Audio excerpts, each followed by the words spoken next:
우리 오늘 우리에게 주신 하나님의 말씀 같이 보겠습니다. 마태복음 5장 5절에 있는 말씀입니다. 우리 한 절이니까 한 목소리로 합독하도록 하겠습니다. 마태복음 5장 5절, 제가 갖고 있는 신약성경 5페이지입니다. 찾으신 줄로 알고 우리 암송하시는 분도 계시는데 우리 함께 큰 목소리로 합독합니다. 온유한 자는 복이 있나니 그들이 땅을 기업으로 받을 것이며. 주님만 붙들게 하는 낮춤으로 나아가세요 라는 제목으로 오늘 함께 같이 말씀 나누겠습니다. 거북이의 목을 사람이 강제로 뽑을 수 없다고 합니다.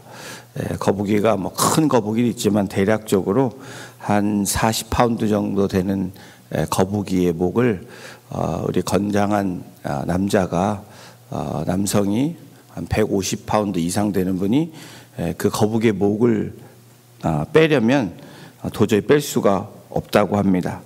하루는 태양과 이 바람이 지나가는 이 남자의 외투를 벗기기 하는 이 내기를 했습니다.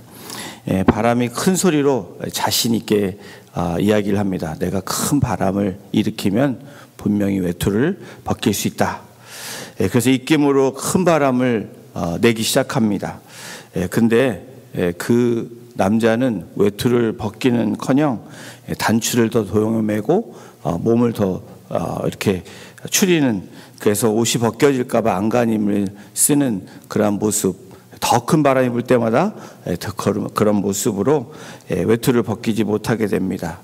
그때에 태양이 이 바람이 하는 것을 보면서 웃으면서 자연스럽게 뜨거운 열을 그 사람에게 부었습니다. 남자는 이 뜨거운 이 열에 의해서 이게 웬일이야 하고 옷을 벗기 시작했다고 합니다. 거북이의 목을 빼내려면 따뜻한 화롯불 가까이에 놓아두면 거북이 목이 나온다고 합니다. 힘보다는 온유함과 따뜻함의 이야기 강조하는 어떤 예화이기도 합니다. 오늘 팔복 중에서 저희들이 세 번째 복인 온유한 자의 복, 온유한 자는 복이 있나니 저들이 땅을 기업으로 받을 것이다 라고 얘기합니다. 우리 한국 사람들이 가장 좋아하는 복이 아마 세 번째 복일 거라고 생각이 됩니다. 이유는 한국 사람들이 땅을 좋아합니다. 과거에도 땅 투기를 많이 하고 여전히 부동산에 대한 집념이 강한 민족이다 보니까 우스갯소리입니다. 여러분 또 이걸 또 너무 진담으로 받아들이지 마시고, 이 온유하다는 것, 이 온유의 뜻을 찾아보면 따뜻할 온, 부드러울 유. 그래서 온화하고 부드러운 그 성격을 온유하다라는 사전적인 의미가 있습니다. 영어에서도 이 온유하다는 말, meek이라는 이 단어는 조용한 이런 뜻도 있고, 신사적으로 말다툼을 하지 않고 자신의 의견을 억지로 주장하지 않는 그러한 의미가 이 온전한 의미입니다. 이 반대로 온유하다라는 이 말에 사전적인 이 부정적인 면도 있습니다. 영어 사전에 봐도 온유한 말의 이 뜻 가운데 정신력이나 용기가 부족한 이런 의미도 담겨져 있습니다. 그리고 강하지 못한 이런 의미가 이 온유하다라는 의미에 있습니다. 지나치게 순종하는, 그리고 쉽게 받아들이는, 줏대가 없고 생기가 없는 이런 등등의 뜻이 온유에 대한 부정적인 이런 의미가 있습니다. 그렇다면 성경이 말하는 이 온유는 뭘까? 이 어떤 의미일까? 오늘 세 번째 복으로 온유한 이 단어의 뜻은 이 통제된 이런 의미로 쓰여집니다. 야생마를 훈련시켜서 잘 다스려지는 이 말을 볼 때 이 온유하다라는 이런 단어로 사용되고 있습니다. 잔잔한 바람, 큰 바람이 아닌 잔잔한 바람도 온유하다라는 이 원어의 뜻으로 사용될 수 있고, 통제되어서 말을 점잖게 적절하게 하는 그러한 의미도 온유하다 라는 말로 사용됩니다. 다시 말하면 헬라어적인 이 의미의 온유는 통제된 마음의 상태라고 우리가 생각해 볼 수 있습니다. 온유한 자는 복이 있나니 그들이 땅을 기업으로 받을 것이며. 본문 말씀을 풀어 이야기하면 다음과 같이 우리가 한번 생각해 볼 수 있습니다. 부드러운 성품을 가진 사람은, 화를 잘 내지 않는 사람은, 남과 그렇게 더불어서 잘 살아가는 사람은 그 지경이 넓어질 것이다. 이렇게 현대적인 말로 우리가 한번 풀었을 수 있습니다. 그리고 더 많은 일, 더 큰 일, 더 중요한 일을 하게 될 것이다 라고 말하는 겁니다.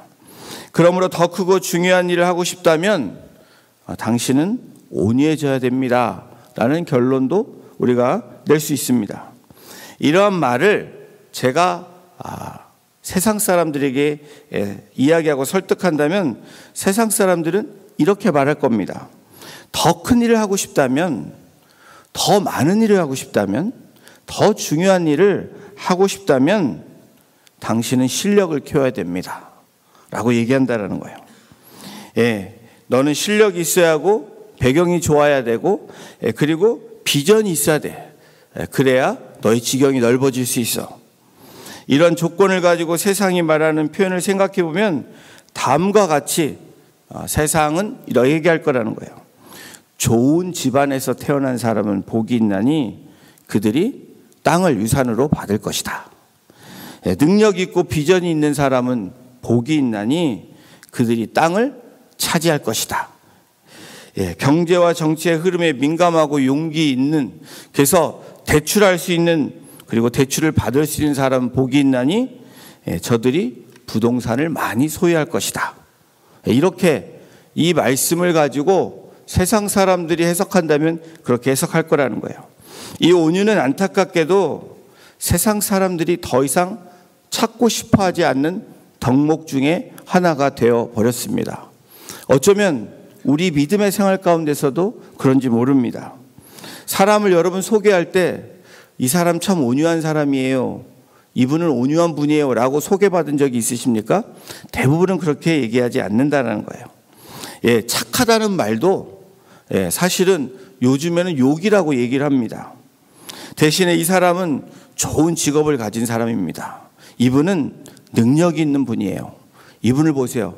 이분으로 말할 것 같으면 배경이 너무 좋습니다. 그리고 이분은 비전 있는 사람이에요. 이렇게 이야기를 하지 온유한 사람입니다 라고 이야기를 소개하지 않는다라는 거예요.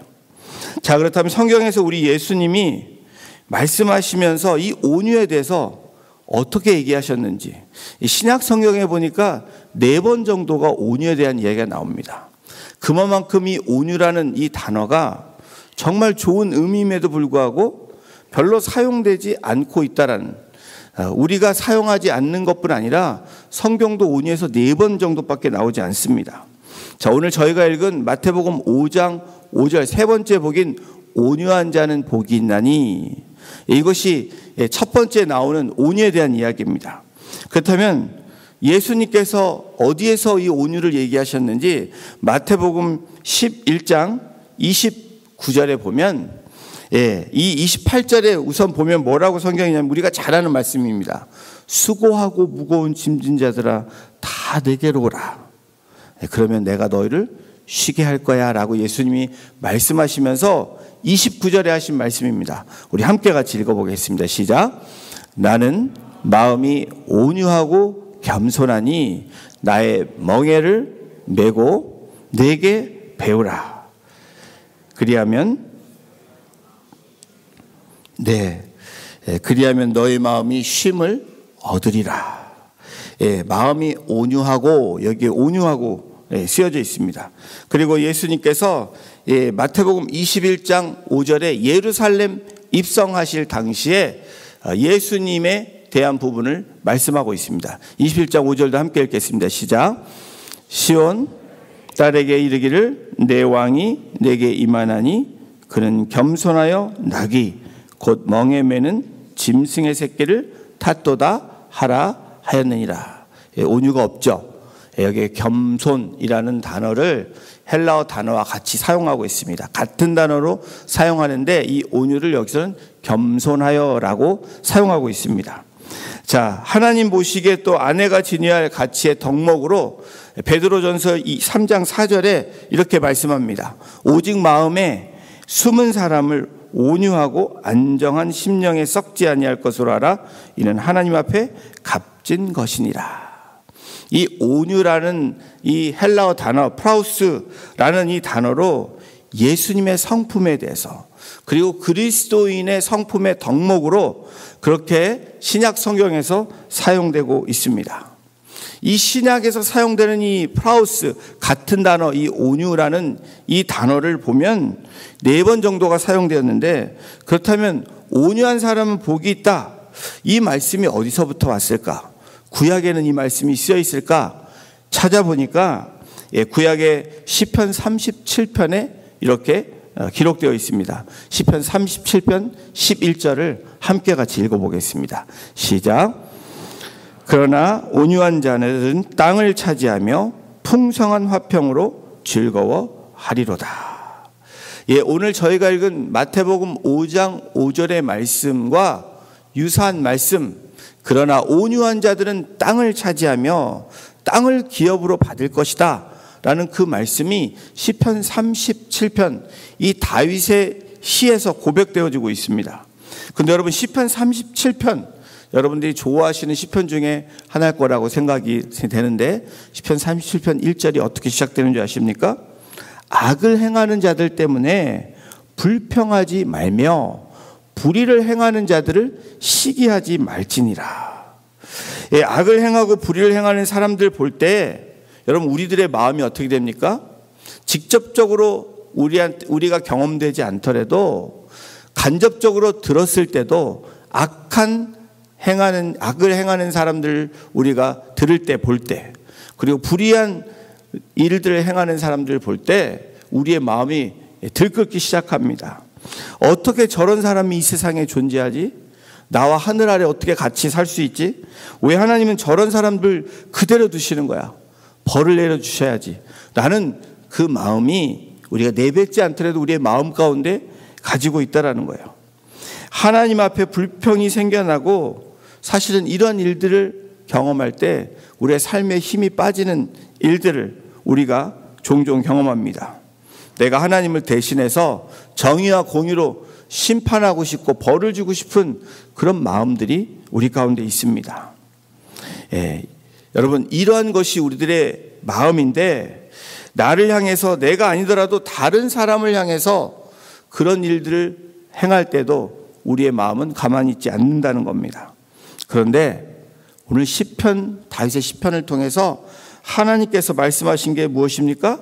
악한 사람들 때문에 불평하지 말라라는 거예요. 그 불의한 자들 때문에 시기하지 말라라는 거예요.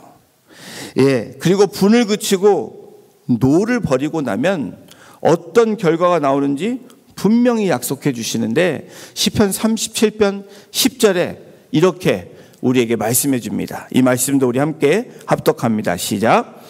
잠시 후에는 악인이 없어지리니 내가 그것을 자세히 살필지라도 없으리로다.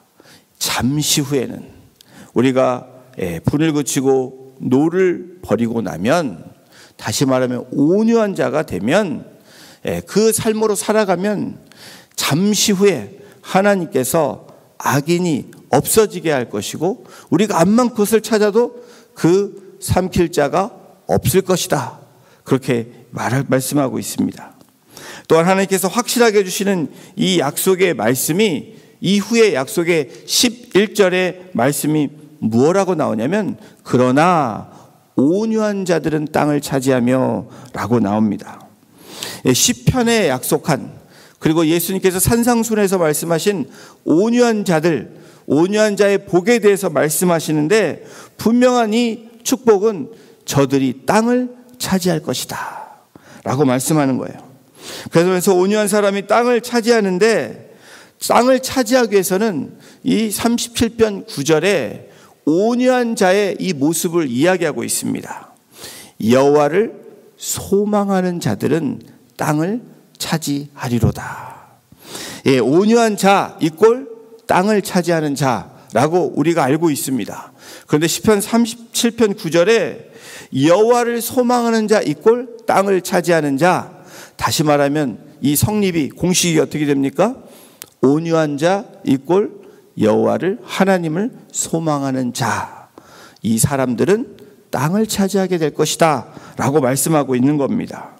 이 37편이 온유한 자의 모습, 그러면 우리가 온유한 자의 이 성품을 알았는데 온유한 자의 모습으로 살아가는, 그렇게 우리가 복받기 위한, 복을 누리며 살아가기 위해서 어떻게 해야 되는지 시편 기자는 우리에게 말씀해 주고 있는데, 온유한 자의 모습 첫 번째는 이 시편 기자는 이렇게 얘기합니다. 여호와를 의뢰하고 선을 행하는 것이다. 우리 함께 읽어보겠습니다. 시작. 여호와를 의뢰하고 선을 행하는 것이다. 여러분, 온유한 모습은 하나님을 의뢰하는 겁니다. 그리고 하나님의 선을 행하는 겁니다. 시편 37편 3절에 이렇게 기록합니다. 여호와를 의뢰하고 선을 행하라. 땅에 머무는 동안 그의 성실을 먹을 거리를 삼을지어다. 성실하신 주님의 성품, 그것을 우리가 먹고 살아가는, 바로 여호와를 의뢰한다는 게 무엇입니까? 성실하신 주님, faithful한 그 하나님을 우리가 의뢰하며 살아간다라는 거예요. 온유한 자는 그저 온화하고 부드러운 것으로 그치는 게 아니라, 온유한 자는 자신의 주장을 그렇게 하는 것으로 끝나는 것이 아니라, 겸손한 모습만 갖추고 그냥 살아가는 것이 아니라, 하나님을 의뢰하고 하나님이 말씀하시는 그 선을 행할 때에 그것이 온유한 자의 모습이라고 시편 기자를 통해서 우리에게 말씀하고 있습니다. 우리 새해 인사가 복에 대한 얘기를 많이 합니다. 복 받으세요. 여러분, 지금 팔복을 우리가 하고 있는 이유가 무엇입니까? 진짜 복을 받으셔야 된다는 거예요. 그 복을 누리고 사셔야 된다는 겁니다. 그 복을 알아야 누리시죠. 세 번째, 이 온유에 대한 이 복을 우리에게 말씀하시면서, 바로 온유한 자의 모습은 겸손한 모습, 자기의 이 화를 내지 않고 자기를 통제할 수 있는 모습 다 좋습니다.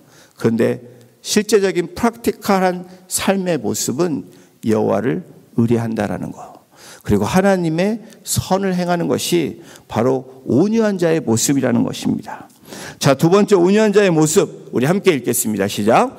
여호와를 기뻐하며 그분께 소원을 말하는 것. 예, 시편 37편 4절에 이렇게 성경이 기록합니다. 또 여호와를 기뻐하라. 그가 내 마음의 소원을 내게 이루어 주시리로다. 여러분, 온유한 자가 어떤 사람일까? 하나님을, 여호와를, 주님을 늘 기뻐하는 사람입니다. 다른 것에 기뻐하는 게 아니에요. 하나님을 기뻐한다라는 의미가 여러분 뭘까요? 하나님이 언제 기쁘실까요? 하나님 앞에 나올 때 기쁘시겠죠. 그리고 나의 마음에 있는 것을 사람에게 푸는 게 아니라, 누구에게 불평불만을 하는 것이 아니라 하나님 앞에 나와 토로하는 것. 다시 말하면 하나님과의 관계를 갖고 유지해 나가는 것. 그것이 하나님이 기뻐하는 일들이라는 거예요. 나의 불평도 하나님께 얘기하며 나의 모든 이야기를 하나님께 할 수 있는 분이라면 하나님을 기쁘시게 하는 분이고 하나님이 기뻐하시는 사람이라고 말하는 겁니다. 하나님을 믿는 사람이 하나님을 기뻐하며 소원을 말하는, 다시 말하면 온유한 사람의 모습이라고 시편 기자는 말하고 있는 거예요. 자, 온유한 자의 모습 세 번째, 우리 함께 읽어보겠습니다. 예, 우리 세 번째 읽겠습니다. 시작. 자신의 길을 하나님께 맡기고 참으며 기다리는 사람. 온유한 자의 모습이 어떤 모습이에요? 여호와를 의뢰하고 선을 행하고 여호와를 기뻐하며 그분께 소원을 말하고 자신의 길, 저와 여러분의 길을 하나님께 맡기고 참고 기다리는 사람이 온유한 사람이라는 거예요. 여러분, 이 온유는, 세상 사람들이 말하는 온유는 마음의 상태를 말합니다. 그러나 성경이 말하는 이 온유는 시편 37편 5절과 7절에 이렇게 말씀하고 있습니다. 이 말씀을 우리 함께 읽겠습니다. 내 길을 여호와께 맡기라. 그를 의지하면 그가 이루시고 여호와 앞에 잠잠하고 참고 기다리라. 자기 길이 형통하며 악한 꾀를 이룬 자 때문에 불평하지 말지어다. 여러분, 우리의 온유함이 어떤 온유함이 되어야 됩니까? 우리의 모든 것을 맡기는 겁니다. 하나님을 의지하는 거예요. 여러분, 이 온유는 바로 믿음과 소망, 그 사랑 안에서 하나님을 바라보며 나의 모든 것을 하나님께 드리는 겁니다. Depend on, 하나님께 의지하는 겁니다. 여러분, 성경이 말하는 온유는 하나님을 향한 의식이 깨어 있기를 원하는 겁니다. 그 온유는 조용한 것뿐 아니라 우리의 영혼이 깨어져야 되고 우리 육신이 awakening, stay awake 해야 되는, 깨어 일어나야 되는 모습을 말하고 있는 거예요. 하나님을 향한 소망이 바로 온유함이란, 온유를 실천하는 그런 삶의 모습이라고 이야기합니다. 그런 사람이 하나님이 계시기에 그분을 신뢰하고 행할 수 있고 성실할 수 있는 거예요. 여러분, 하나님께서 보고 들으시기에 하나님 앞에 나아가 기도하며 소원을 아뢰 수 있는 사람을 말하는 겁니다. 하나님께서 역사하신다는 것을 믿기 때문에 나의 길을 하나님께 맡기고 하나님께 잠잠하고 참고 기다릴 때 하나님께서 형통하게 하신다는 겁니다. 이것이 온유한 자의 복을 말씀하는 겁니다. 부수적으로 땅을 기업으로 받게 되는, 땅을 차지하게 되는, 바로 우리의 지경이 넓어지는 그런 놀라운 은혜가 바로 온유한 자의 축복이라고 말씀하고 있는 겁니다. 이것이 바로 온유함, 프라우스라는 이 온유함의 의미가 신약과 구약에서 우리에게 말씀해 주고 있습니다. 사랑하는 성도 여러분, 온유한 자는 복이 있다는 그 말씀 바로 전에 주님께서 우리에게 두 번째 복, 애통해하는 자는 복이 있다. 어제 말씀을 나눴습니다. 그 이유가 분명하죠. 이 애통함은 어떤 애통함입니까? 우리의 외적으로 나타나는 외적인 환경에 의해서 나타나는 우리의 애통함이 분명히 있어야 됩니다. 우리의 자연적인 재해나 또 누가 어려움을 당할 때 외적으로 질병이 들었을 때 애통해하며 함께 그 자리에 나아가는 그 애통함이 우리에게 필요합니다. 이 애통함은 사랑하는 사람을 잃었을 때 느끼는 그 심정을 애통함으로 표현할 수 있습니다. 무엇 때문에 또한 애통합니까? 내적인 면으로 볼 때 나의 죄 때문에, 우리 주변에 있는 죄 때문에 애통해야 되는 거예요. 그렇게 애통해야지 그 다음 단계인 온유함으로 나아갈 수 있다는 거예요. 내가 누구인지 찾게 되기 때문에 내가 그렇게 하나님께 의지하고 맡기고 또 하나님께 소망을 가지고 하나님께 아뢰 수 있는 그 온유함으로 나갈 수 있다는 거예요. 또한 심령이 가난한 자가 복이 있다고 말씀하신 이 축복의 연속이 저와 여러분들의 있기를 주님의 이름으로 축원합니다. 여러분, 심령이 가난한 자가 복이 있다고 첫 번째 복에 말씀하셨죠. 심령이 파산된 사람, 더 이상 아무것도 없고 내가 너무 목마르고 배고픈 그런 심령에 있는 사람이 복이 있다라는 거예요. 그때 하나님이 채우시는 은혜로, 그리고 내가 누구인지를 알게 되면 애통해하고 그것을 지난 단계에 온유함으로 나아갈 수 있는 그런 은혜를 누리게 된다라는 겁니다. 여러분, 우리가 뭘 위해서 stay awake 해야 될까요? 우리가 뭐 때문에 깨어 있어야 될까요? 바로 이런 복을 누리기 위해서입니다. 하나님이 주시는 진정한 복, 세상이 말하는 잘 살고 잘 먹고 이러한 복이 아니라 천국의 복을 누리는 그런 천국 백성으로 하나님이 살아가기를 원하신다라는 거예요. 심령이 가난한 자, 마음이 애통이 있는 자, 그리하여 자신을 부인하고 날마다 나의 십자가를 지고 주님의 음성을 듣는 자가 온유한 자의 축복을 누릴 수 있다라는 겁니다. 사랑하는 성도 여러분, 우리의 과거의 삶이 그런 모습이었다면 나의 뜻대로, 나의 생각대로, 나의 주장대로, 내가 계획한 대로, 내가 원하는 대로 띠띠고 살았다면 지금 무엇을 위해서 우리가 깨어 있어야 됩니까? 바로 하나님의 복을 위해서, 또 천국 백성이 누려야 되는 그 삶을 위해서 우리는 깨어 있어야 된다라는 거예요. 이런 복된 삶이 2024년 한 해에 우리 성도님들 삶 가운데, 또 가정 가운데, 일터에서, 그리고 우리 공동체 가운데 흘러 넘쳐서 정말 깨어있는 그 삶을 통해서 하나님을 만나며 하나님과 교제하며 하나님의 복들을 누리며 살아가는 복된 주의 백성들이 되시기를 주님의 이름으로 축원합니다. 기도하시겠습니다. 하나님, 온유한 자가 복이 있다고 말씀하신 주님, 그 온유한 자의 모습이 우리의 삶에 살아가야 되는 그 실천의 모습이 여호와를 의뢰하며 선을 행하는 것이라고 말씀해 주시는 그 말씀을 붙잡습니다. 여호와를 기뻐하며 하나님께 소원을 아뢰할 수 있는 그 관계의 형성이 되는 것이 온유한 자의 삶의 모습임을 말씀해 주시니 감사합니다.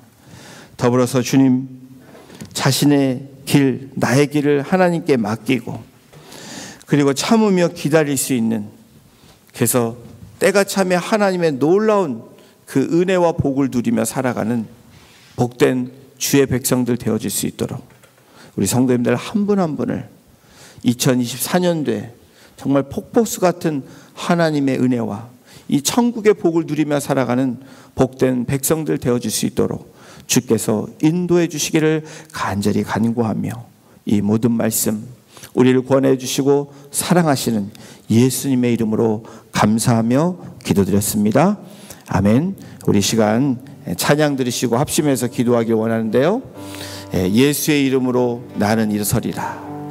여러분, 이 찬양 간단하지만 우리 2024년도 정말 stay awake하고 다시 일어날 수 있는, 그래서 우리의 환경에 우리가 굴하지 아니하고 우리가 갖고 있는 문제에 굴하지 아니하고 주님을 의뢰하며 주님의 이름으로 다시 일어나며 하나님께 소원을 아뢰 수 있고 하나님을 의지할 수 있는 그런 믿음의 고백으로 나아가는 우리들이 되게 해달라는 이 찬양의 고백으로 우리 함께 찬양 부르시고 우리 같이 기도하는 시간 갖도록 하겠습니다. 예수의 이름으로